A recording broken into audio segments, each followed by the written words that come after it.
आज की कहानी सोच का फर्क।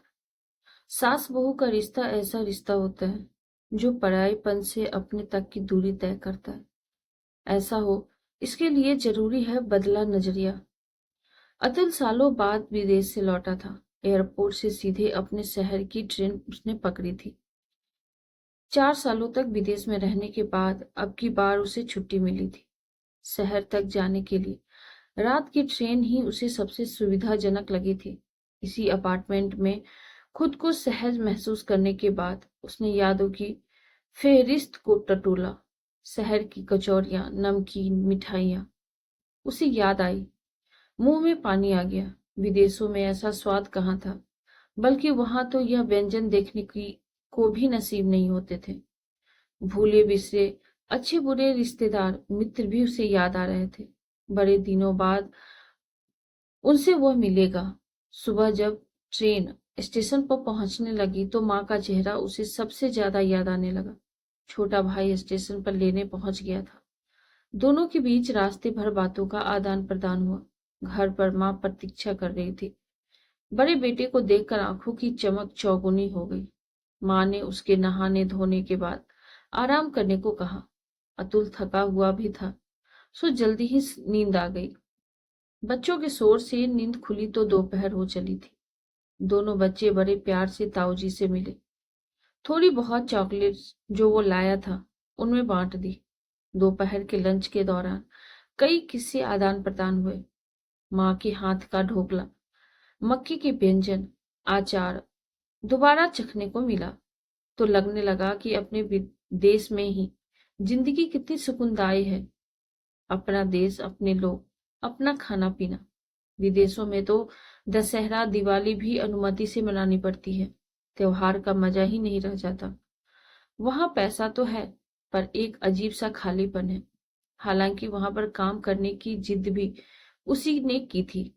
फिर बहन और जीजा जी ने अपने माध्यमों के प्रभाव से उसकी नौकरी लगवा दी थी।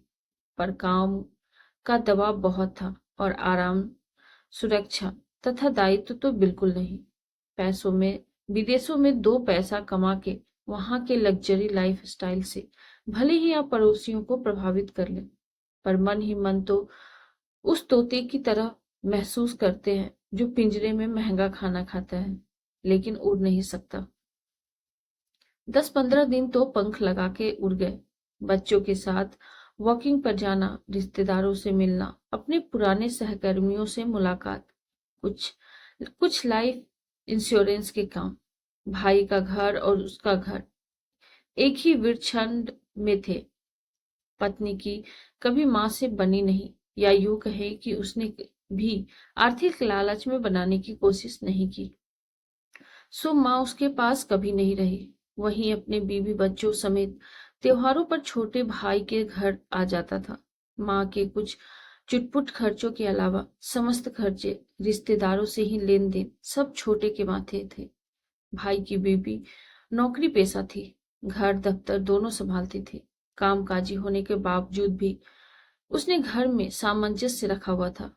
अतुल माँ की सहनशीलता और कार्यशैली को इसका जिम्मेदार मानता था। माँ बहू को कुछ समझती ही नहीं थी, आगे बढ़कर काम कर देती थी। भाइयों के रहते हुए भी घर गृहस्थी में अनेक काम होते हैं। माँ सभी को साथ दे लेती थी। गेहूं मिलना, अचार बनाना, बड़ियों वो चिप्स डालना, यह सारे काम कहाँ बहू से सकते। वह तो ठहरी कामकाजी महिला। उस दिन तो हद ही हो गई। बहू की जोरों की आवाज उसके कानों में पड़ी। वह सुबह बच्चों की टिफिन में ब्रेड पकौड़ा देना चाह रही थी और घर में ब्रेड नहीं थी। उसने माँ को कहा कि वह मार्केट में ही थी, बता देती तो ले लेती।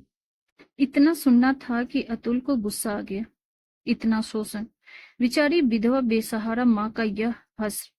अतुल माँ को अपने कमरे में ले आया। उसने माँ से कहना शुरू किया कि बहू उनसे नौकरानी की तरह काम करवाती है। उनका शोषण सा हो रहा है। भाई भी कुछ नहीं कहता, पर माँ ने उसे चुप करा दिया। खैर, जाने का वक्त भी आ गया। भले गले से उसने माँ से विदा ली। लग रहा था मानो माँ को जुल्म सहने के लिए छोड़कर जा रहा हो। माँ ने उसकी मनस्थिति भांप ली।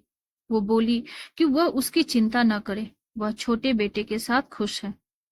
बहू उसकी अपनी ही है और उसमें तथा अपने बेटे में वो कोई फर्क नहीं समझती है। अतुल ने हैरानी से माँ की तरफ देखा। उनकी आंखों में दृढ़ निश्चय था। खैर, जाने का वक्त भी आ गया।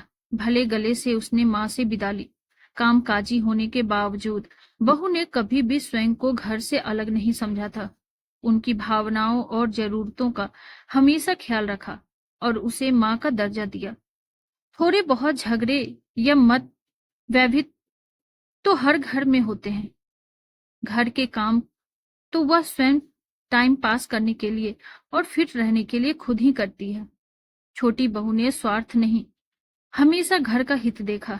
अगर हम बहुओं में कमी और उनके कान में मीन मेख निकाल कर उन्हें अलग मानते रहेंगे तो परिवार में एकता कैसे बनेगी? परिवार में सामंजस्य नहीं होगा तो काम संधेरे कैसे?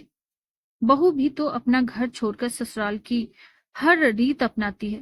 फिर उसे हमेशा संदेह से देखना कहाँ तक उचित है? नौकरी पेशा होते हुए भी कभी काम काज में चोरी नहीं की। घर में बेटी की तरह रही। देर हो रही थी अतुल को जाने के लिए। माँ ने आशीर्वाद दिया तो उनके चेहरे पर तृप्ति थी।